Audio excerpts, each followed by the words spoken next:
Hello friends, welcome back to my YouTube channel today in IAS. तो जैसा कि हम पीसीएस का टेस्ट सीरीज कर रहे हैं, जिसकी हमने ऑलरेडी 3 टेस्ट कर लिए हैं और आज हम टेस्ट नंबर 4 आपके सामने लेके आए हैं, जिसका हम इस पार्ट में 75 क्वेश्चन करने वाले हैं और ये पॉलिटिक्स से रिलेटेड क्वेश्चन इसमें होने वाले हैं। तो चलिए शुरू करते हैं।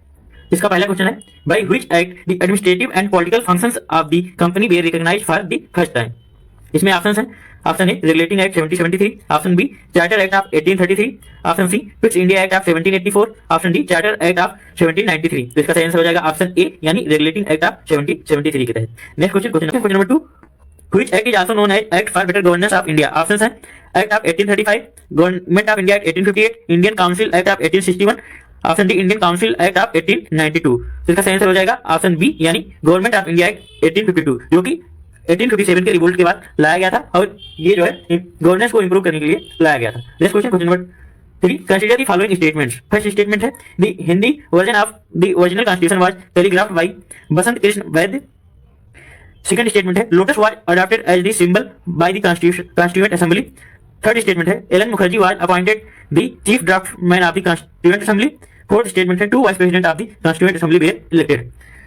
हमको बताना है कौन सा स्टेटमेंट जो है करेक्ट दिया हुआ है। तो चलिए देखते हैं। इसमें जो है हम देखेंगे लोटस जो है नहीं अडॉप्ट किया गया था, एलिफेंट था जो कि सिंबल था कॉन्स्टिट्यूएंट असेंबली का। ये ऑप्शन जो है आपका इनकरेक्ट हो जाएगा। तो अगर हम इसी का ऑप्शन को लेके देखेंगे तो सारे ऑप्शन में 2 स्टेटमेंट दिया हुआ है, ए बी और डी में। तो इसका सही आंसर हो जाएगा ऑप्शन सी यानी दूसरा जो है स्टेटमेंट रॉन्ग है, बाकी तीनों स्टेटमेंट जो है वो करेक्ट दिए हुए हैं। Next question number 4, which of the following statement regarding the constituent assembly are correct. First statement है, it was based on adult suffrage. Second statement है, it was the result of the indirect election. Third है, it was a multi party structure. Fourth, it was working through many committees. तो हमको बताना है इसमें से कौन सा करेक्ट है। चलिए देखते हैं।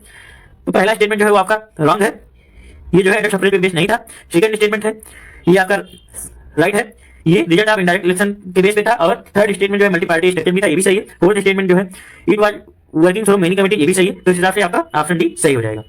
Next question number 5, consider the following statements. First statement है, whenever the meeting of the Constituent Assembly was held in the form of Constituent Assembly, it was presided by Dr. Rajendra Prasad.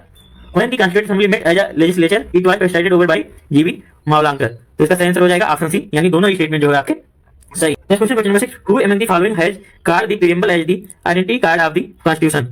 Option है Jawaharlal Nehru, doctor B R Ambedkar, option C N A Palkhivala, option D K Munshi. तो इसका सही answer हो जाएगा option C यानी N A Palkhivala. Next question number 7, consider the following statement regarding preamble of the constitution. First statement है, the objective resolution was accepted by the constituent assembly on 22 January 1947। Second है, it can be amended. Third है, its nature is justifiable. Fourth है, the word socialist and secularism were added to it by the 22nd constitutional amendment. तो इसका सही answer हो जाएगा आपका option B यानी पहला, दूसरा और चौथा स्टेटमेंट जो है आपका सही है और थर्ड स्टेटमेंट जो है वो रॉन्ग दिया हुआ है। Next question number 8, consider the formation of the following states and arrange them in chronological order. Options है नागालैंड, मिजोरम, मणिपुर, हरियाणा। तो चलिए देखते हैं। तो नागालैंड का जो फॉर्मेशन हुआ था वो 1963 में हुआ था, 1963 में। इसके बाद आपका हरियाणा का फॉर्मेशन हुआ था 1966 में। नेक्स्ट हुआ था आपका मणिपुर का 1972 में और सबसे लास्ट में हुआ था मिजोरम का 1987 में। इस हिसाब से आपका ऑप्शन सी सही हो जाएगा।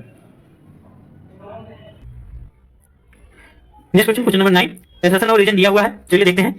एसेशन क्या है, the state will provide free and compulsory education to all children to 6 to 15 year age. Reason इसका बताया हुआ है, in a democratic society the right to education is indispensable for interpreting the right to development as a human right. इसमें देखेंगे assertion में ही जो as दिया हुआ है वही रंग दिया हुआ है, 6 to 15 ईयर नहीं था, 6 to 14 ईयर था, 6 to 14 ईयर था। तो आपका एसेशन ही रंग हो जाएगा और रीजन जो इसका बताया है वो सही है। तो इस हिसाब से आपका ऑप्शन डी सही हो जाएगा यानी ए इज इनकरेक्ट और R is correct. Next question number 10, which of the following pairs is not correctly matched. एक तरफ आर्टिकल दिया हुआ है, दूसरी तरफ उसमें प्रोविजंस दिए हुए हैं। हमको बताना है कौन सा करेक्ट मैच नहीं है। चलिए देखते हैं। Article 22, protection of any person from arrest and detention, ये आपका सही दिया हुआ है। Article 26, freedom to manage religious activity, ये भी आपका सही दिया हुआ है। Option D article 21, life and personal liberty, ये भी आपका सही दिया हुआ है। ऑप्शन बी जो है वो आपका रॉन्ग दिया हुआ है। आर्टिकल 24 में जो है वो provision on employment of children in factory यानी बैन ऑन चाइल्ड लेबर, ये आर्टिकल 24 में है। बट ह्यूमन ट्रैफिकिंग जो है वो आपका आर्टिकल 23 में है। तो ये आपका सही आंसर हो जाएगा। Next question number 11, next question number 11, which of the following rights are available only to Indian citizens and not to foreigners. First है right to freedom of expression, second है right to equality before law, third है protection of life and personal liberty, fourth है rights related to education and culture of minorities. तो इसका सही answer हो जाएगा option D, यानी फर्स्ट एंड फोर्थ, यानी right to freedom of expression जो कि आपका आर्टिकल 19 में दिया हुआ है, और fourth rights related to education and culture of minorities जो कि आपका आर्टिकल 29 में दिया हुआ है। और हम जान लेते हैं कौन कौन से आर्टिकल और राइट्स हैं जो केवल इंडियन सिटीजन के लिए अवेलेबल हैं। तो चलिए देखते हैं। इसके अलावा जो है आपका आर्टिकल 15 है, आर्टिकल 15 जिसमें आपका discrimination on the basis of religion, race, caste, sex, place of birth दिया हुआ है। और इसके अलावा आर्टिकल 16 है जिसमें आपका equality of opportunity in matter of public employment दिया हुआ है। और नेक्स्ट है आपका आर्टिकल 19 जो हम बता चुके हैं, right to freedom of expression. और नेक्स्ट है article 29 right related to education and culture of minority. और लास्ट है आर्टिकल 30 और जिसमें दिया हुआ है कि Indian citizen have the right to establish education institution for minorities to spread their religion. Number 12, consider the following statements regarding directive principle of state policy. First है directive principle of state policy are not justiciable. Second है article 42 the provision of just and human condition of work represent the socialist principle. Third है article 43 establishment of cottage industry in rural area supports Gandhian principle. Fourth है article 48 protection and promotion of environment and protection of forest wildlife represent a liberal intellectual principle. हमको बताना है कौन सा statement जो है correct है। तो इसका सेंस हो जाएगा ऑप्शन डी, यानी चारों स्टेटमेंट जो है वो करेक्ट है। Next question, question number 30, list 1 को लिस्ट 2 से मैच करना है। लिस्ट 1 में जो है आर्टिकल दिए हुए हैं, लिस्ट 2 में उनसे रिलेटेड सब्जेक्ट दिया हुआ है। तो चलिए मैच करते हैं। फर्स्ट है आर्टिकल 40, तो आर्टिकल 14 जो है वो रिलेटेड है formation of gram panchayat. Article 44 related है यूनिफॉर्म सिविल कोड। आर्टिकल 39 है, आर्टिकल 39 के रिलेटेड है equal justice and free legal aid. Article 50 में जो है आपका दिया हुआ है separation of judiciary and executive. तो इसका सही आंसर हो जाएगा आपका option B. Next question, question 14, who among the following person compare the directive principle of state policy with a check which lies in the bank and whose payment is possible only if the bank resource allow it। Option है T Krishnamachari, option B K C Wheare, option C Ivor Jennings, option D K T Shah. तो इसका सही answer हो जाएगा option D, यानी K T Shah. Next question, question number 15, which of the following is not a directive principle of state policy। First है participation of worker in management of industries। Second है to carry out agriculture and animal husbandry with modern and scientific system। Third है prohibition of untouchability। Fourth है prohibition of maternity aid। तो इसका सही answer हो जाएगा option C, यानी prohibition of untouchability। ये जो है फंडामेंटल राइट्स है आर्टिकल 17 में। Next question, question number 16, consider the following statement regarding fundamental duties। First है there is no mention of legislative process to change the fundamental duties। second है fundamental duties were added to the constitution by the 42nd amendment constitutional amendment act 1978। तो इसका सही answer हो जाएगा आपका option A, यानी first statement जो है आपका सही है, सेकंड जो है वो रॉन्ग दिया हुआ है। fundamental duties were added to constitution by 42nd amendment act 1976 ना कि 1978। Next question, question number 17, the correct statement in the context of fundamental duties is are। First statement है the fundamental duties are in the form of warning against anti-national and anti-social activities। Second है fundamental duties are a source of inspiration for the citizens। Third है fundamental duties are only for citizens not for foreigners। तो इसका सही answer हो जाएगा option C, यानी तीनों statement जो है वो आपके करेक्ट है। Next question, question number 18, in which of the following cases the Supreme Court had stated that the foundation of the Indian Constitution is laid on the balance of fundamental rights and directive principle of state policy। Option से Kesavananda Bharati case, option B Minerva Mills case, option C Golaknath case, option D none of these. तो इसका सही answer हो जाएगा option B, यानी Minerva Mills case. Next question, question number 19, which of the following statement regarding 97 constitutional amendment is are correct। First statement है by this amendment right to constitute cooperative committee has been made fundamental right। Second statement है ये new part 9B has been added to the constitution by the amendment। तो इसका सही answer हो जाएगा option C, यानी दोनों स्टेटमेंट जो है वो करेक्ट है। Next question, question number 20, next question number 20, list 1 को लिस्ट 2 से मैच करना है। लिस्ट 1 में पार्ट्स दिए हुए हैं, लिस्ट 2 में जो है उनसे रिलेटेड सब्जेक्ट दिए हुए हैं। तो चलिए मैच करते हैं। पार्ट 14A में जो है आपका ट्रिब्यूनल्स है। पार्ट 16 में जो है वो special provision for the certain classes है। पार्ट 20 में जो है वो कॉन्स्टिट्यूशनल अमेंडमेंट है। और पार्ट 11 में जो है relation between union and state है। तो इस हिसाब से आपका ऑप्शन डी सही हो जाएगा। Which one of the following is not a directive principle of state policy? Options are option A prohibition of traffic in human being and forced labor, option B protect and improve the environment, option C right to work, education and public assistance, option D organization of agriculture and animal husbandry। तो इसका सही answer हो जाएगा option A, यानी prohibition of traffic in human beings and forced labor। ये आपका fundamental rights है, ना कि DPSP। Next question, question number 22, which of the following statement regarding the drafting committee of the constituent assembly is not correct। Options are option A the drafting committee was formed on 29 August 1947, option B there were 7 members in this committee, option C the drafting committee took more than 6 months to prepare its draft, option D a total of 141 meeting of the drafting committee were held। तो इसका सही answer हो जाएगा option C, यानी ये आपका statement wrong दिया हुआ है, बाकी सारे स्टेटमेंट जो है वो सही है। Next question, question number 23, who was elected the first permanent vice president of the constituent assembly। Option है Yash Mukherjee, option B Fred Anthony, option C Vallabh भाई पटेल, ऑप्शन डी सचिदानंद सिन्हा। तो इसका सही आंसर हो जाएगा ऑप्शन ए यानी S C. Mukherjee. Next question, question number 24 in article 1 India has been mentioned as union of state, which means first है Indian union is the result of the agreement between the state, second है no state has the right to secede from the union। तो इसका सही answer हो जाएगा option B यानी second जो है आपका सही है, फर्स्ट जो है वो रॉन्ग है। Next question, question number 25 which of the following is not a feature of the Indian parliamentary system. Option है option A presence of real and nominal executive, second है membership of minister in legislature, third है non dissolution of the lower house, fourth है rule of party with majority. तो इसका सही answer हो जाएगा option C non dissolution of the lower house. Next question, question number 26 assertion और reason दिए हुए हैं। तो एसेशन क्या है, ये positive concept of secularism has been adopted in India. इसका रीजन बताया हुआ है Indian society is multi religious. तो इसका सही आंसर हो जाएगा ऑप्शन ए यानी एसेशन भी सही है और इसका रीजन भी सही बताया हुआ है। Next question, question number 27 under which article of the constitution the redemption from tax has been provided to any person whose income is utilised in the growth of any specific religion और religious sect. Option है article 26, option B article 265, option C article 267, option D article 27। तो इसका सही answer हो जाएगा option D यानी article 27। Next question, question number 28 who among the following said that the Indian constitution is a copy of the act of 1935 both in language and substance. Option है A Y Jennings, option B K C. Mukherjee, option C N Srinivasan, option D K T. Shah. तो इसका सही answer हो जाएगा option C यानी N Srinivasan. Next question, question number 29 which of the following elements shows the unity characteristic of the Indian federal system. Option है integrated judicial system, independent judiciary, emergency provision, single citizenship. इसका सही answer हो जाएगा option C यानी first, third and fourth, integrated judicial system, emergency provision और single citizenship. Next question, question number 30 which statement regarding fourth schedule of the Indian constitution is correct. First statement है the distribution of power between the union and state is listed in it, second है administration of tribal region, third है enlisted languages, fourth है allocation of seat इन राज्यसभा। तो इसका सही answer हो जाएगा option D यानी एलोकेशन ऑफ सीट इन राज्यसभा। ये जो है फोर्थ शेड्यूल में दिया हुआ है। Next question, question number 31 list 1 को लिस्ट 2 से मैच करना है। लिस्ट 1 में सब्जेक्ट दिए हुए हैं और लिस्ट 2 में उनसे रिलेटेड आर्टिकल दिए हुए हैं। चलिए देखते हैं। फर्स्ट है state efforts for individual work in their favourable condition. तो ये जो है आपका आर्टिकल 41 में दिया हुआ है। सेकंड है equal pay for equal work, तो ये आपका आर्टिकल 39 डी में दिया हुआ है।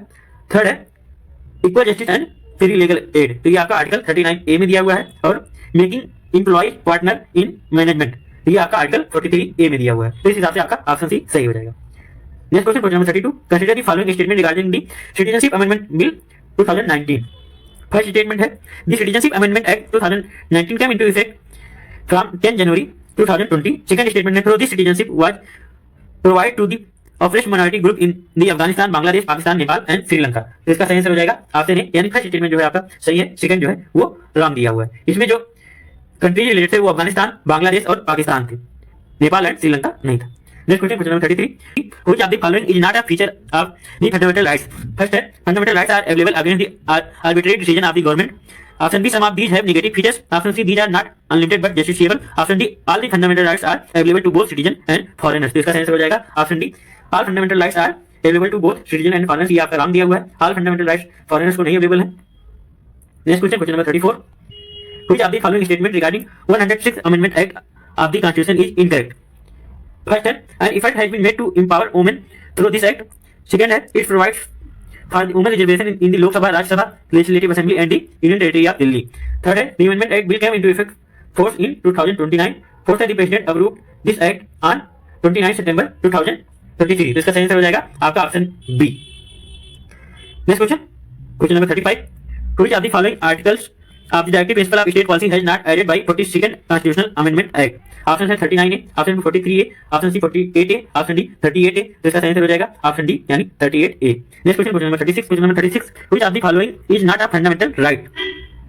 ऑप्शन है option A equality before law, option B right to freedom of religion, option C in of titles, option D equal pay for equal work. इसका सही आंसर हो जाएगा ऑप्शन डी यानी equal pay for equal work. ये जो है आपका fundamental right नहीं, बाकी तीनों जो है वो फंडामेंटल राइट है। Next question, question number 37 which of the following is not included in the fundamental duty under the Indian constitution. Option है option A to protect the country and serve the nation, option B to keep public property safe and stay away from the violence, option C paying income tax, option D development of scientific temper and spirit discovery। तो इसका सही answer हो जाएगा option C paying income tax. ये जो है आपका fundamental duties में नहीं इंक्लूडेड है। Next question, question number 38 consider the following. First statement है जो है आपका वो यूनिफॉर्म सिविल कोड, सेकंड है the criteria of small family, third है equal pay for equal work, fourth है education in mother tongue at primary level. Which of the above is included to in the directive principle of state policy. तो इसका सही answer हो जाएगा आपका option C यानी uniform civil code and equal pay for equal work, ये जो है आपका डीपीएसपी है। Next question question number 39। Next question question number 39 assertion और रीजन का क्वेश्चन है। एसेशन दिया हुआ है India is called an inseparable union of divided states. इसका रीजन बताया हुआ है the existence of state is not guaranteed by the constitution. हमको बताना है कौन सा करेक्ट है, तो ऑप्शन ए आपका सही हो जाएगा, यानी एसेशन और रीजन दोनों ही जो है वो करेक्ट है। Next question question number 40 list 1 को लिस्ट 2 से मैच करना है। चलिए मैच करते हैं। नेशनल एंथम जो है वो आया था 24 जनवरी 1950। नेक्स्ट है chairman of provincial constitutional committee, तो हो जाएगा आपका सरदार वल्लभ भाई पटेल। थर्ड है नेशनल फ्लैग अडॉप्ट किया गया था 22 जुलाई 1947। फोर्थ है ड्राफ्ट कमेटी, तो ये जो है डॉक्टर के एम मुंशी। तो इस हिसाब से आपका ऑप्शन ए सही हो जाएगा। Next question question number 41। Question question question number 41 in which of the following cases the supreme court ruled that the fundamental rights have transcendental and immutable status. Option है Keshavananda Bharati case, Minerva mills case, Golaknath case और शंकरी प्रसाद case. इसका सही answer हो जाएगा option C, यानी Golaknath case. Next question question number 42 consider the following statement regarding Keshavananda Bharati case 1973। First statement है in this case supreme court ruled that parliament can limit the fundamental right और can withdraw any right. Second statement है supreme court gave a new theory of the basic structure of the constitution. तो इसका सही answer हो जाएगा option C, यानी दोनों statement जो है वो करेक्ट है। Next question question number 43 on the basis of overall decision of the court which of the following come under the basic structure of the constitution. First है supremacy of the constitution, second है federal nature of the constitution, third है judicial review, fourth है free and fair election.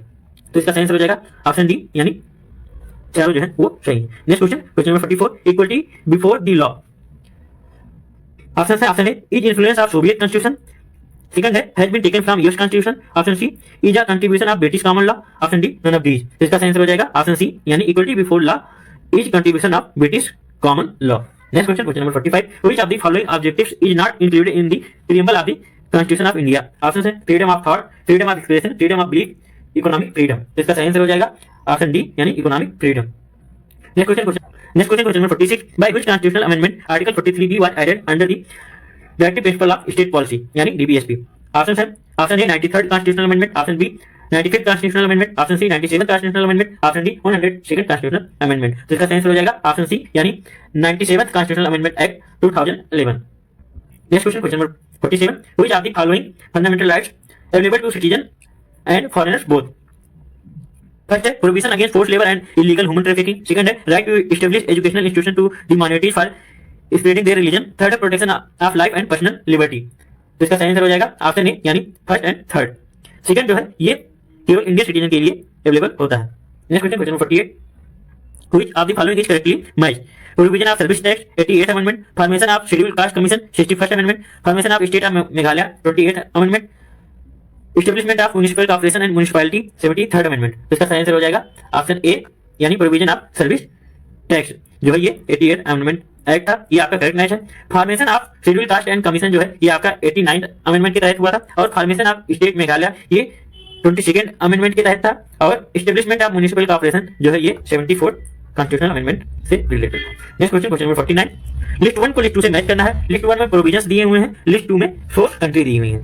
तो चलिए match करते हैं। Procedure established by law जो है ये आपका जापान से रिलेटेड है, और सेकंड है जॉइंट सिटिंग ऑफ पार्लियामेंट ये आपका ऑस्ट्रेलिया से रिलेटेड है, थर्ड है ideal of justice in the preface ये आपका यूएसएसआर से रिलेटेड है, और फोर्थ जो है the electoral system of president जो है ये आपका आयरलैंड से रिलेटेड है। इस हिसाब से आपका ऑप्शन ए सही हो जाएगा। Next question question number 50 under section 2 of the article 20 of the Indian constitution double punishment means that a person, options हैं if proven guilty by the court he cannot be punished by the departmental proceeding for the same offense, second है if he punished in departmental proceeding judicial proceeding cannot be taken against him for the same offense, third है cannot be made liable to judicial action and punishment for the more than once for the same offense, option D है action for the disobedience of any injunction cannot be taken in civil court along with criminal proceeding। तो इसका सही answer हो जाएगा option C, यानी cannot made liable to judicial action and punishment more than once for the same offense। Next question question number 51 in parliamentary system of the governance, option है option A the executive has control over the judiciary, option B the judiciary has control over the executive, option C the legislature has control over the executive, option D the executive has control over the legislator। तो इसका सही answer हो जाएगा option C, यानी the legislature has control over the executive। Next question question number 52 assertion और reason दिए हुए हैं। चलिए देखते हैं एसेशन क्या है। एसेशन है parliamentary system of governance is also known as accountable governance system. इसका रीजन बताया हुआ है in this the government is responsible to the Lok Sabha. तो इसका सही आंसर हो जाएगा ऑप्शन ए, यानी एसेशन और रीजन दोनों सही है। Next question question number 53 India federal system is based on model of which country? Option है united state, Canada, Australia, Brazil. तो इसका सही आंसर हो जाएगा ऑप्शन बी यानी Canada. Next question, question number 54, which of the following is not a feature of federal government? Option है rigid constitution, independent judiciary, centre of power, written constitution. तो इसका सही आंसर हो जाएगा ऑप्शन सी यानी centre of power. Next question, question number 50, of the following is not a feature of the government of India act 1935? Option है option A it had 321 section and 10 schedule. Second है this act had the provision of all India Federation. Third है residuary subject were allotted to the provincial legislature. Fourth है it started the diarchy system at the center. तो इसका सही answer हो जाएगा option C यानी residuary subject were allotted to the provincial legislature। ये जो है गवर्नमेंट ऑफ इंडिया एक्ट 1935 का फीचर नहीं है। Next question, question number 56, consider the following statements. First है On 26 November 1949, the Constitution was signed by 284 members. Second है after the implementation of the Constitution in 1949, the preamble was implemented. तो इसका सही answer हो जाएगा option C यानी दोनों statement जो है वो आपके करेक्ट दिए हुए हैं। Next question, question number 57, these are basic in governance and it will be the duty of the state to implement these element in making laws. Above comment is related to which part of the constitution? Options है fundamental rights, fundamental duties, directive principle of state policy, fundamental rights and duties। तो इसका सही answer हो जाएगा option C यानी DPSP, directive principle of state policy. ये जो है आपका मेंशन है आर्टिकल 37 में। Question, question 58, which of the following writs are issued against the administrative officer? Options हैं mandamus, quia warranto, habeas corpus, writs of certiorari. तो इसका सही आंसर हो जाएगा आपका ऑप्शन बी यानी mandamus, quia warranto and habeas corpus. Next question, question number 59, in which of the following cases it has been said that secularism and federalism are the basic characteristic of Indian constitution? Option है Keshavananda Bharati case, S R Bommai case, Indira Sawhney case, Minerva Mills case. तो इसका सही answer हो जाएगा option A यानी Kesavananda Bharati case. Next question, question number 60, who among the following had said that the preamble is the most respected part of the constitution? It is the soul of the constitution, it is the key to the constitution. Option है K Munshi, doctor Bhimrao Ambedkar, Thakurdas Bhargava, option D doctor Rajendra Prasad. तो इसका सही answer हो जाएगा option C यानी Thakurdas Bhargava. Next question, question number 61, list 1 को list 2 से match करना है। लिस्ट 1 में आपके आर्टिकल दिए हुए हैं, लिस्ट 2 में उससे रिलेटेड प्रोविजंस दिए हुए हैं। तो चलिए मैच करते हैं। आर्टिकल 23, तो आर्टिकल 23 जो रिलेटेड है वो provision of human trafficking and forced labour से। नेक्स्ट है आर्टिकल 26, तो आर्टिकल 26 जो है रिलेटेड है freedom to manage religious activities. Next है आर्टिकल 38, आर्टिकल 38 जो है वो आपका रिलेटेड है promotion of public welfare by the states. Next है आर्टिकल 41, आर्टिकल 41 जो है रिलेटेड है right to work, education and public assistant in certain cases. तो इस हिसाब से आपका ऑप्शन डी सही हो जाएगा। Next question, question number 62, who are the chairman of the fundamental rights committee in the constituent assembly? Option है सरदार वल्लभ भाई Patel, JB Kripalani, Jawaharlal Nehru, doctor BR Ambedkar. तो इसका सही आंसर हो जाएगा ऑप्शन ए यानी सरदार वल्लभ भाई Patel. Next question, question number 63, A point of difference in the parliamentary system of India and that of Britain is? Option है nominal and real executive, option B shadow cabinet, option C collective responsibility, option D bicameral legislature. तो इसका सही answer हो जाएगा option B यानी shadow cabinet. Next question, question number 64, which of the following is are related with government of India act 1935? First है start of federal government system, second है establishment of federal court, third है directory at union level. तो इसका सही answer हो जाएगा आपका option C यानी तीनों स्टेटमेंट जो है वो करेक्ट है। Next question, question number 65, consider the following statements. First है the post of secretary of state for India was created under the government of India act of 1858 which was responsible to the British crown. Second है the government of India act 1935 prescribed a federation taking the provinces and Indian states as units. हमको बताना है कौन सा statement जो है वो correct है। तो इसका सही आंसर हो जाएगा ऑप्शन सी यानी दोनों स्टेटमेंट जो है वो करेक्ट है। Next question, question number 66, which of the following communities were provided reservation under the communal award 1932? Option है Muslim, Anglo Indian, European, Sikh. तो इसका सही आंसर हो जाएगा ऑप्शन डी यानी सारे कम्युनिटीज को जो है वो रिजर्वेशन प्रोवाइड किया गया था। Next question, question number 67, assertion और रीजन दिया हुआ है। एसेशन क्या है? India both the centre and state have the right to make preventive detention laws. इसका रीजन बताया हुआ है, the subject of preventive detention has been placed in the concurrent list of the constitution. तो इसका सही answer हो जाएगा option A, यानी एसेसन भी सही है और इसका रीजन भी सही बताया हुआ है। Next question, question number 68, article 19(1) clause B, Indian citizens have been given the right to peaceful and unarmed assembly on which of the following grounds the state can impose restriction on this right? Option C sovereignty of India, option B integrity, option C public order, option D all of the above. तो इसका सही answer हो जाएगा option D, यानी all of the above. Next question, question number 69, as per article 25(1) on which one of the following grounds the state can impose the restriction on person freedom of religion? Option से public order, integrity, morality, health. तो इसका सही answer हो जाएगा option B, यानी integrity. Next question, question number 70, sir Ivor Jennings has called the Indian constitution as lawyers paradise. The reason for this is, option है, option A comprehensiveness of the constitution, option B flexibility of constitution, option C rigidity of constitution, option C main role of the prime minister. तो इसका सही answer हो जाएगा option A, यानी comprehensiveness of the constitution. Next question, question number 71, consider the following statements. First है, the preamble of Indian constitution has been amended only once. Second है, the preamble of the constitution ensure 5 type of justice for its citizens. हमको बताना है कौन सा statement जो है incorrect दिया हुआ है। तो सही आंसर हो जाएगा ऑप्शन बी, यानी जो है सेकंड स्टेटमेंट जो है वो आपका इनकरेक्ट है। हमारा प्रीएम्बल जो है वो 3 टाइप का जस्टिस हमको प्रोवाइड करता है, जिसमें है social, economic and political. Next question, question number 72, consider the next question, question number 72, consider the following statements regarding preamble. First है, the element of social, economic and political justice have been taken from the Russian revolution 1917। Second है, the preamble can be amended and its provision can also be challenged in court. Third है, sir Alladi Krishnaswamy Iyer said that the preamble to the constitution is the idea of our long term dreams. हमको बताना है कौन सा statement जो है वो correct है। तो इसका सही आंसर हो जाएगा ऑप्शन सी, यानी फर्स्ट और थर्ड स्टेटमेंट जो है वो आपके करेक्ट है, सेकंड जो है वो रॉन्ग है। Next question, question number 73, next question, question number 73, which of the following is not a unitary feature of the Indian constitution. Option A, single constitution, single citizenship, rigidity of the constitution, none of the above. तो इसका सही answer हो जाएगा option C, यानी rigidity of the constitution. Next question, question number 74, what was the minimum voting age for the general election before the 61st constitutional amendment. Option है 18 year, option B 21 year, option C 25 year, option D 19 year. तो इसका सही answer हो जाएगा option B, यानी 21 year.